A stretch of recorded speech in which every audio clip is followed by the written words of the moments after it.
아마존의 산림이 파괴되고 있다. 많이 들어보셨을 텐데요. 가장 큰 이유가 소를 키우기 위해서. 그래서 아마존 나무 확 불태워서 거기다가 이제 소 키우고 이런 게 있고요. 그 다음에 두 번째가 콩. 우리가 먹기 위한 콩도 있고 아니면 뭐 바이오 연료를 만들기 위한 콩도 있는데 우리의 육식을 뒷받침하기 위해서다. 지금 밥상에 올라오는 이 고기들과 어떤 아마존의 파괴가 그렇게 멀리 떨어진 얘기가 아니다라는 거를 생각할 수 있을 것 같습니다. 안녕하세요. 저는 세계일보의 윤지로 기자라고 합니다. IPCC라는 곳에서 한 이야기인데요. 약 21에서 37%의 온실가스가 푸드 시스템에서 비롯됐다. 말 그대로 시스템입니다. 재배하고 우리가 가축을 기르고 하는 것뿐만이 아니라 유통하고 또 폐기하고 하는 모든 단계, 그거를 이제 아우르는 말인데요. 최대 37%가 우리 인간의 먹거리를 뒷받침하느라고 온실가스가 나왔다. 또 그 중에서도 특히 축산의 어떤 책임이 크다. 이런 이야기를 하고 있습니다. 우리가 농업이라고 했을 때는 항상 뭔가 이렇게 가뭄 때문에 신음하고 피해자로만 항상 그려지고 있는데요. 사실 이 농업에서 비롯되는 이 배출량, 온실가스 문제, 이거는 그래서 상대적으로 좀 소홀하게 다뤄진 면이 있습니다. 그래서 너무 얘기가 나오고 있지 않은 이 분야에 대해서 좀 말씀을 드리려고 하는 겁니다. 아마 이런 이제 먹거리, 우리가 막 음식 메뉴를 그려놓고 그 밑에 이 음식 한 그릇에서 배출된 이산화탄소가 이 정도입니다. 뭐 이런 것들 많이 보셨을 텐데요. 여기서 보면 늘 항상 그 탄소 발자국의 제왕은 설렁탕이에요. 설렁탕이 배출은 거의 한 그릇에 1kg. 우리가 사실 이런 기체의 무게를 체감하기가 어렵잖아요. 근데 이 잘 잡히고 뭐가 없는 것 같은 이 기체가 1kg라는 게, 그것도 저 설렁탕 한 그릇에 1kg라는 게 사실 대단하게 느껴지긴 하는데, 설렁탕이 저렇게 유독 많은 배출량이 나오는 거는 이제 기본적으로 이제 육수를 내려면 뼈를 이제 넣고 굉장히 오랜 시간 요리를 해야 되잖아요. 그러니까 그 사이에 뭐 연료가 됐든 뭐 전기가 됐든 그런 걸 굉장히 많이 오랜 시간 쓰기 때문에 기본적으로 배출량이 많을 수밖에 없고요. 그리고 이제 소가 들어간 음식은 다른 거에 비해서도 굉장히 따라올 수 없을 정도로 배출이 많습니다. 이렇게 생각하시는 분이 있을 것 같아요. 그래서 또 이제 결국 소고기 먹지 말란 얘기구나. 고기 끊으란 얘기구나. 에이, 이렇게 또 느끼실 수 있을 것 같아요. 근데 제가 이제 드리려는 이야기의 이제 방점은 어디 있냐면요. 소고기가 배출을 많이 해. 그러니까 우리 이거 소고기 먹지 마. 이런 이야기를 하려는 건 아니고요. 그러면 도대체 소라는 게 도대체 왜 이렇게 많이 배출을 하지? 그러면 그 배출하는 그 과정을 우리가 따라가면서 그럼 그 단계를 우리가 잘 알게 되면 소고기를 먹으면서 발생하는 그 배출량을 줄일 수 있는 정책적인 선택지 혹은 개인적인 선택지가 늘어나게 되니까 우리가 그 과정을 좀 잘 알아보자. 축산업자분들은 요새 온실가스가 소에서 많이 나와 라는 이야기가 굉장히 불편하게 느껴질 수 있을 것 같아요. 그분들은 나름 이제 자기 일을 굉장히 열심히 하는 건데 이거를 갖고서 뭐 온실가스의 뭐 온상이니 이런 얘기를 하면 굉장히 기분이 나쁘시겠죠. 소가 온실가스를 배출하는 이유에 대해서는 걔가 트림을 해서 그렇대. 이렇게 이야기 또 들어보셨겠죠. 트림을 해서 온실가스가 나오는 게 맞습니다. 그런데 왜 소트림이 하필 문제가 되는 걸까요? 그 이유는 소가 먹는 음식 때문인데요. 소가 먹는 걸 보면 굉장히 뻣뻣한 것들을 좋아합니다. 우리 뭐 건초라든가 짚 이런 것들. 이 지구상에 사는 모든 종류의 척추동물, 그러니까 뭐 포유류, 어류, 조류, 뭐 파충류 등등해서 이 지구상에 살고 있는 모든 이 척추동물 중에서 그렇게 뻣뻣한 것들, 그런 것들을 소화시킬 수 있는 동물은 전혀 없어요. 지구상에. 소도 없어요. 소도 그런 소화 요소는 없습니다. 그런데 소는 어떻게 그런 걸 먹냐? 소가 스스로 소화 효소로 그걸 분해하는 게 아니고요. 소의 위가 굉장히 커다란데 그 위 중에 한 부분에 그거를 대신 소화시켜줄 수 있는 미생물을 그 위에 들이게 된 겁니다. 진화 과정을 통해서. 그러면 그 미생물은 그걸 이제 열심히 분해를 해줍니다. 분해를 해서 소가 쓸 수 있는 에너지를 만들어주죠. 그럼 그 미생물도 뭔가를 이제 자기가 섭취를 했으니 내보내는 게 있을 텐데 그 내보내는 그 성분이 보니까 이산화탄소와 수소라는 겁니다. 근데 이제 소의 위에는 그 미생물만 사는 게 아니라 소들이 또 이렇게 막 씹다 보니까 침도 많이 생기고 그래서 침이 막 뱃속으로 넘어가니까 위에 항상 침이 있거든요. 이산화탄소가 높겠죠? 그럼 뭐가 될까요?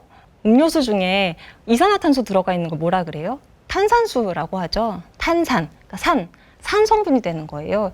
이렇게 계속 얘가 미생물이 분해를 하면 그 안에 이제 이산화탄소가 계속 침에 녹아서 여기가 굉장히 산성이 되는 겁니다. 그 산도가 높아지면 이 미생물은 생존을 할 수가 없어요. 그러니까 결국 자기가 살려고 뭔가를 분해했는데 자기가 내놓은 일종의 어떤 배설물 때문에 도리어 자기가 이제 죽게 된 거죠. 그렇기 때문에 얘는 이제 이산화탄소랑 수소, 자기가 배출한 그 두 개를 붙여서 메탄이라는 걸 만들고요. 그 메탄을 소가 트림할 때 바깥으로 내보내게 되는 겁니다. 그래서 소의 트림은 유달리 메탄 배출량이 굉장히 많다고 하고요.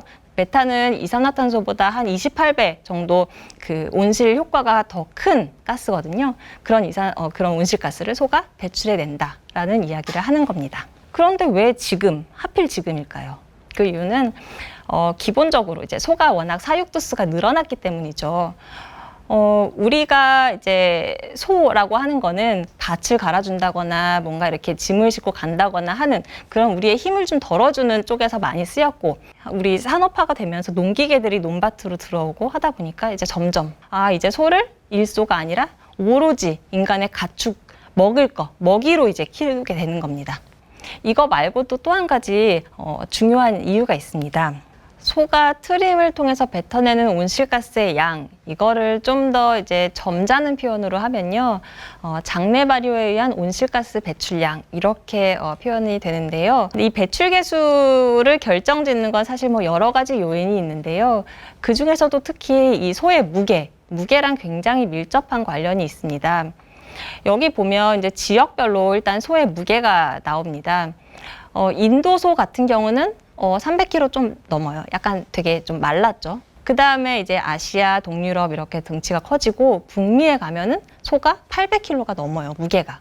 흥미로운 사실은 이 소 무게가 점점 커짐에 따라서 배출 계수도 계속 올라간다는 겁니다. 그래서 이 인도소와 북미소, 이 소의 그 배출 계수를 이제 우리가 자동차에 비유해 보면요, 승용차 기준으로 소형차와 대형차만큼의 차이가 나게 됩니다. 그러니까 같은 소라도 소가 커질수록 옛날에는 소형차만큼만 온실가스를 배출했다면 지금은 대형차만큼 이제 온실가스를 배출하는 소가 된 거죠. 원래 그 지역 소가 타고 나기를 그렇게 뭐 큰 종자다, 이런 측면도 있겠지만 또 그에 못지않게 고기를 많이 생산하는 소끼리 교배를 해서 점점 더 소를 크게 키우는 식으로 이렇게 개량이 됐던 겁니다. 그래서 한우도 마찬가지예요. 한우의 무게를 보면 74년도 소의 평균 무게는, 이제 도축점 무게는 359kg이었어요. 그러니까 제가 아까 말랐다고 표현한 인도소보다 약간 살집이 있는 정도였어요.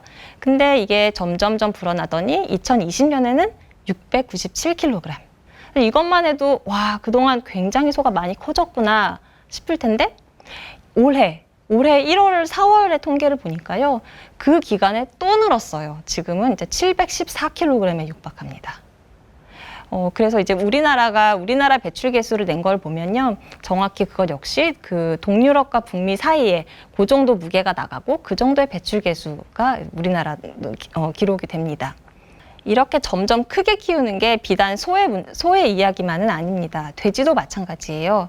돼지도 97년에 평균 무게가 102kg이었는데요. 2020년에는 116kg까지 한 12~13% 혹은 그 이상인가요? 아무튼 그 정도 굉장히 빨리 늘어났죠.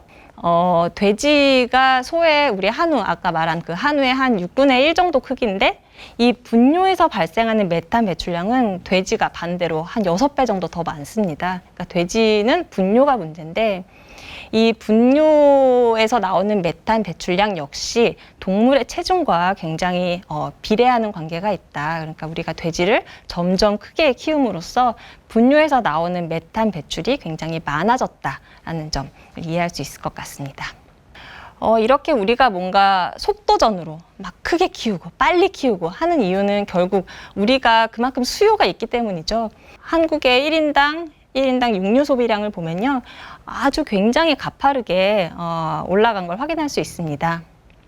78년도에 우리가 한 해에 한 사람당 한 10kg 정도 먹었는데요.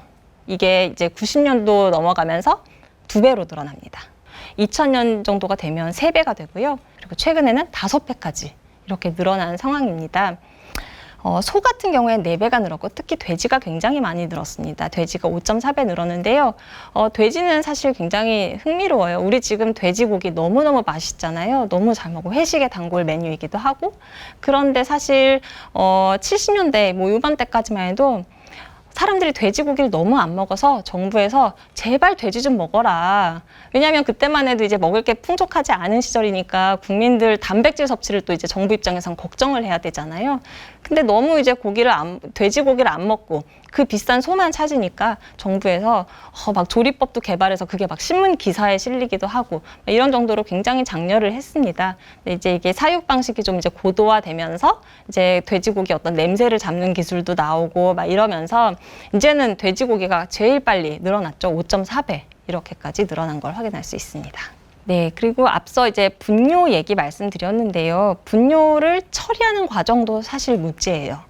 사실 한 10년 전까지만 해도 바다에 버리는 게 합법이었어요. 버릴 수 있었어요, 법적으로. 근데 이제 그게 이러면 안 된다 해서 이제 금지가 됐고요. 지금은 가장 많이 분뇨가 어느 쪽으로 나가냐면 퇴비나 액비를 만드는 겁니다. 말 그대로 거름을 만들어서 이제 논밭에 뿌리는 거죠. 이런 걸 경축 순환이라고 하는데 그런 이제 틀에서 보면 이게 좋은 방식일 수 있는데요. 근데 문제는 저거를 퇴액비를 열심히 만들긴 하는데 저게 그만큼 빨리빨리 소진이 돼야 되는데 그러지가 못한 상황입니다. 왜냐하면 우리나라는 그 단위 면적당 비료 사용량이 거의 전 세계에서 손꼽힐 정도로 굉장히 많거든요. 그렇기 때문에 이 기본적으로 우리 토양에 갖고 있는 양분이 너무 많아요. 양분 많으면 좋은 거 아니야? 라고 하실 수 있겠지만 항상 이제 과유불급이라고 좋은 것도 너무 좋으면 또 이제 그게 문제가 되거든요. 그래서 우리나라는 너무 비료를 많이 써서 기본적으로 토양이 굉장히 양분이 과다한 상태이기 때문에 저 퇴비나 액비를 마음 놓고 이제 막 뿌릴 수가 없는 겁니다. 그리고 이제 농민분들은 이제 성분이 항상 일정한 그런 이제 비료, 화학 비료를 좀 선호하기 때문에 이제 화학 비료를 먼저 논밭에 뿌리고 그다음에 약간 보충제 개념으로 퇴비나 액비 이런 걸 사용하기 때문에요. 저 퇴액비를 만들어 오면 뭐 경축순환 뭐 좋다 이렇게 하지만 사실 가보면 나가지가 않아서 이만큼 쌓여 있고 뭐 이런 걸 좀 볼 수 있습니다. 그러면 이제 퇴액비도 어렵다. 그럼 이제 정화방류 해야죠. 그런데 이제 그 더러운 물을 우리가 이제 개천에 흘려보낼 수 있을 정도로 깨끗하게 만들려면 당연히 굉장히 많은 에너지, 전기가 쓰이고요. 또 화학약품이 또 굉장히 많이 들어갑니다. 그래서 분뇨 처리 방식 중에 가장 환경에 부담이 큰 방식이 정화방류라고 이해를 할 수 있을 것 같아요. 퇴액비를 만들거나 정화방류하는 과정에서 나오는 그 온실가스는 어떻게 손 쓸 방법이 없어요. 그거를 뭐 따로 이렇게 포집하거나 뭐 포집 기술이 아직 상용화된 게 아니기 때문에 포집하거나 어떤 이런 기술적으로 또 이제 막을 수 있는 데는 한계가 있어요. 그러면 어차피 발생할 거. 그럼 이거를 어떻게 좀 활용할 수 없을까? 이런 생각을 해볼 수가 있겠죠. 그래서 나온 게 이제 바이오가스라고 하는 겁니다. 주로 나오는 성분 중에 메탄이라고 있었죠. 이 메탄은 우리 이제 도시가스, 우리 밥 지을 때 쓰는 그런 도시가스들, 그런 가스 성분이 메탄이거든요. 그러니까 이것도 어떻게 보면 또 다른 연료가 될 수 있는 거예요. 우리가 자연적으로 발생하는 이 메탄을 사용하면 어떨까? 그 굉장히 좋은 방법이죠. 그런데 문제는요. 이 퇴비든 액비든 뭐 정화방류가 됐든 바이오가스가 됐든 이 만드는 시설 자체가 굉장히 혐오시설이라는 인식이 있습니다. 그래서 사실은 세우기가 쉽지 않아요. 그러니까 우리가 맛있게 이제 매일 고기 먹고 하지만 거기서 발생하는 어떤 분뇨, 쓰레기 이런 거는 또 다들 나는 싫어, 우리 동네 오지 마 이런 현상이 있다 보니까 이 분뇨가 굉장히 처치곤란인 상황입니다. 우리나라가 참 식량 자급률이 낮다 이런 말씀 들어보셨죠? 우리는 인구도 많고 또 이제 산업화가 워낙 빨리 됐고 그러다 보니까 농지가 계속 줄고 해서 사실 우리 사람 입으로 들어갈 것만 기르기도 되게 벅차요. 그래서 굉장히 많은 양의 사료를 수입을 하는데요. 많이 쓰이는 그 원료들, 곡류, 옥수수나 수수나 이런 곡류 같은 경우는 거의 90% 이상이 다 수입이고요. 그리고 식물성 방류, 대두박. 대두박이라는 건 이제 우리가 뭐 기름을 짜내고 남은 이제 껍데기, 껍질, 이런 찌꺼기라고 볼 수 있는데, 이게 마리 찌꺼기지 사실 사료에 굉장히 좋은 원료거든요. 이런 것들도 뭐 70% 이상 이렇게 수입을 하고 있습니다. 그러면 이 중에서 수입하는 나라 중에 어디가 있느냐? 그 아마존의 산림이 파괴되고 있다. 이런 거 많이 들어보셨을 텐데요. 지금 보이시는 게 위에는 84년도 위성 사진이고요. 아래 거는 2020년의 위성 사진입니다. 아마존의 그 우림 파괴가 굉장히 심해서 이제는 심지어 아마존이 그 산소를 더 많이 공급하는 게 아니라 얘가 오히려 온실가스를 뿜어내고 있다. 벌목이 자행되다 보니까 이제 온실가스 배출원이 됐다. 이런 얘기가 나올 정도로 지금 파괴가 심각한 상황입니다. 그럼 뭐 때문에 저렇게 파괴를 하느냐 봤더니 가장 큰 이유가 소를 키우기 위해서. 저 나라들은 방목을 많이 하거든요. 그럼 방목하려면 굉장히 넓은 면적이 필요하잖아요. 그러다 보니까 이제 아마존, 우리에겐 아마존이 있었지. 그래서 아마존 나무 확 불태워서 거기다가 이제 소 키우고 이런 게 있고요. 그 다음에 두 번째가 콩을 기르기 위해서입니다. 브라질이 세계에서 가장 많은 콩을 수출하는 나라예요. 우리가 먹기 위한 콩도 있고 아니면 뭐 바이오 연료를 만들기 위한 콩도 있는데 이제 사료용으로 길러지는 것도 있고요. 여기다가 이제 인간이 뭐 기름 짜내고 남은 그 아까 말씀드린 대두박 이런 것들도 결국 소나 뭐 다른 가축의 입으로 들어가고, 그러니까 굉장히 많은 부분 콩을 또 길러내는 가장 많은 이유가 역시 또 우리의 육식을 뒷받침하기 위해서다. 그러니까 우리가 지금 밥상에 올라오는 이 고기들과 어떤 아마존의 파괴가 그렇게 멀리 떨어진 얘기가 아니다라는 거를 생각할 수 있을 것 같습니다. 자, 그러면 이제 이렇게 얘기했으면 그럼 어쩌라고 약간 이런 생각이 드실 거예요. 그래서 이제 대안이 될 수 있는 부담을 좀 최소화하기 위해서 노력하시는 분들 사례를 좀 소개를 할까 해요. 충남에 있는 한우 농장인데요. 이 소가 지금 배를 깔고 엎드려 있는 저 흙같이 보이는 저게요. 커피 찌꺼기를 톱밥이랑 잘 섞어서 이렇게 뿌려놓은 겁니다. 이렇게 하다 보니까 일단 냄새도 줄고요. 커피 찌꺼기도 우리가 이렇게 활용을 하게 되고, 그리고 이렇게 이제 만든 거는 저 축사에 뿌린 거는 주기적으로 이렇게 긁어내서 두엄처럼 이렇게 쌓아두게 됩니다. 다시 한번 이렇게 발효가 되고, 그렇게 발효가 되면 이것을 그 축사 앞에 또 이렇게 논이 있어요. 그 논에다가 이렇게 뿌립니다. 거름처럼. 그러면 거기서 이제 자란 벼를 수확하고 나면 거기서 나온 어떤 짚이나 이런 것들을 또 다시 소에게 먹이고, 그러니까 뭔가 이런 기본적인 경축순환에 추가적으로 우리가 그 서울에서 그렇게 많이 발생되는 커피 찌꺼기까지 그 문제를 해결하는 이런 굉장히 일석이조의 효과를 거두고 있는 농장이 있어서 소개를 해드렸고요. 이거는 IPCC가 지난 4월 달에 발표한 보고서에 들어가 있는 내용이에요. 음식 쓰레기를 줄이는 것도 이제 상당한 효과가 있고요. 여기서 말하는 식단이라는 거는 꼭 고기를 끊어라 이런 얘기만은 아닙니다. 그러니까 환경 부담이 좀 큰 이제 우리가 붉은 고기라고 하는 그런 소고기나 이런 것들을 좀 줄이고, 그 다음에 고기를 꼭 먹을 거면 예를 들면 뭐 닭고기라든가 조금 부담이 덜한 그런 걸 먹거나, 아니면은 단백질 섭취가 필요하면 그거를 이제 뭐 어류를 통해서 섭취를 한다거나, 아니면 채소의 섭취량을 늘리고. 그러니까 우리가 이제 의사 선생님들이 이게 건강한 식단이다라고 얘기하는 그 식단 있잖아요. 고기 양은 줄이고 야채 섭취는 좀 늘리고, 이런 식의 어떤 건강한 식단만 갖고도 우리가 온실가스 감축을 저만큼 할 수 있다라고 얘기를 해요. 보면은 이제 원전보다도 더 어떻게 보면 높게 평가가 돼 있는 거죠. 그렇기 때문에 우리가 지금까지 여러 이야기를 드렸지만 우리가 이제 우리 먹거리의 시스템을 좀 탄소 중립적으로, 좀 에너지를 덜 쓰고, 혹은 이미 발생한 온실가스를 더 어떻게 활용하고, 이런 식의 고민과 함께 우리의 먹거리를 변화하는 것, 이것만 갖고도 우리가 이 축산업에서 발생하는 이 온실가스를 줄일 수 있다, 이런 말씀으로 저 이야기를 마치겠습니다. 감사합니다.